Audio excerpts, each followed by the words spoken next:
আজকে আমি আপনাদের জন্য ফেসবুকের আরেকটি নতুন আপডেট সেটিং নিয়ে এসেছি।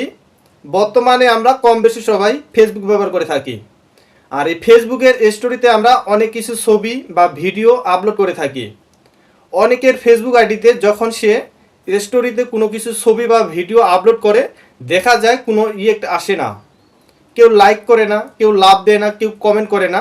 কিন্তু আজকে আমি আপনাদেরকে এমন একটি সেটিং দেখাবো যে সেটিংটি আপনার ফোনে করে রাখলে আপনি স্টোরিতে যখনই কোনো ছবি বা ভিডিও আপলোড করবেন সাথে সাথে দেখবেন হাজার হাজার শত শত এটা আসবে। আর এই সেটিংটি কেমন করে করতে হবে তা আজকে আমার এই ভিডিওতে আপনাদেরকে বিস্তারিতভাবে দেখাই দেব। আর আপনারা যারা ফেসবুক ব্যবহার করে থাকেন তারা আজকে আমার এই ভিডিওটি না টেনে শেষ পর্যন্ত দেখতে থাকুন। তাহলে বেশি কথা না বলে ভিডিওটি শুরু করা যাক। আর এই কাজটি করার জন্য আপনার প্রথমে যে কাজটি করবেন, আপনার ফোনে যে ফেসবুক অ্যাপসটি আছে এখানে চলে আসবেন। এরপর দেখবেন আপনার সামনে আপনার ফেসবুক ওপেন হয়ে যাবে। এখন এখান থেকে আপনাদেরকে যে কাজটি করতে হবে, উপরে দেখেন থ্রি লাইন আছে, এই থ্রি লাইনের উপর ক্লিক করবেন। থ্রি লাইনের উপর ক্লিক করার পর দেখেন এই ধরনের আরেকটি অপশন চলে আসবে।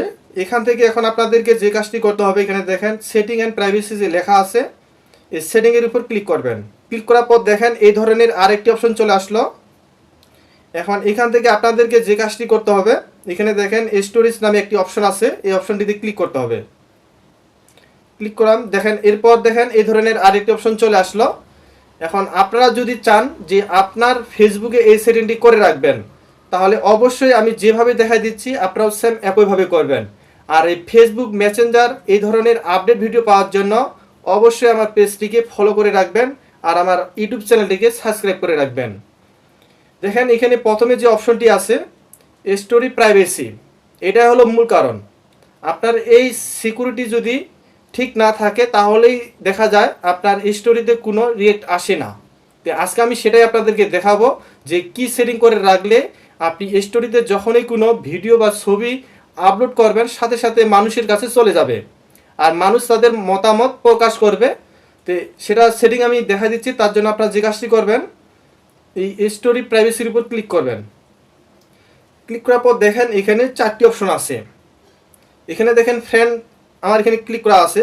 এটা যদি ক্লিক করা থাকে তাহলে শুধু আপনার ফেসবুক ফ্রেন্ড এরা শুধু আপনার স্টোরির যা কিছু আপলোড করবেন সেগুলো দেখতে পাবে, অন্য কেউ আর দেখতে পাবে না। এর জন্য দেখা যায় আপনার ফেসবুকে যখন স্টোরিতে কোনো কিছু আপলোড করেন কোনো রিয়েক্ট পান না আপনি। এবং নিচে দেখেন আরেকটি আছে কাস্টম, এই কাস্টমে যদি ক্লিক করেন তাহলে দেখবেন কাস্টম থেকে আপনি কয়েকজন বন্ধুকে শুধু জাস্ট সিলেক্ট করে দেখাইতে পারেন যে আপনি স্টোরিতে কি আপলোড করছেন।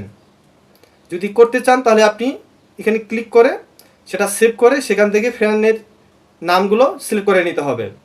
আর আপনি যদি চান যে আপনি স্টোরিতে যা কিছু পিকচার বা ভিডিও আপলোড করবেন সেটা যেন প্রত্যেকটা মানুষের কাছে চলে যায় বা মানুষ যেন সেটা দেখে তাদের মতামত জানাতে পারে বা তারা লাভ বা লাইক দিতে পারে, তার জন্য আপনারা যে কাজটি করবেন উপরে লেখা আছে পাবলিক, এখানে ক্লিক করবেন। তারপর এখান থেকে সেভে ক্লিক করবেন। তাহলে দেখবেন স্টোরিতে আপনি যা কিছুই আপনি আপলোড করেন সাথে সাথে দেখবেন আপনার স্টোরির যে যা কিছু পিকচার সেটা মানুষের কাছে চলে গেছে আর মানুষ তখন সেটা দেখতে পারবে এবং আপনাকে লাইক করবেন বা বিভিন্ন ধরনের প্রকাশ করবে। অবশ্যই আপনারা যারা ফেসবুক ব্যবহার করে থাকেন এই সেটিংটি করে রাখবেন। এই সেটিংটি যদি করে রাখেন তাহলে আপনার স্টোরিতে এখন থেকে শত শত হাজার হাজার রিয়েক্ট চলে আসবে।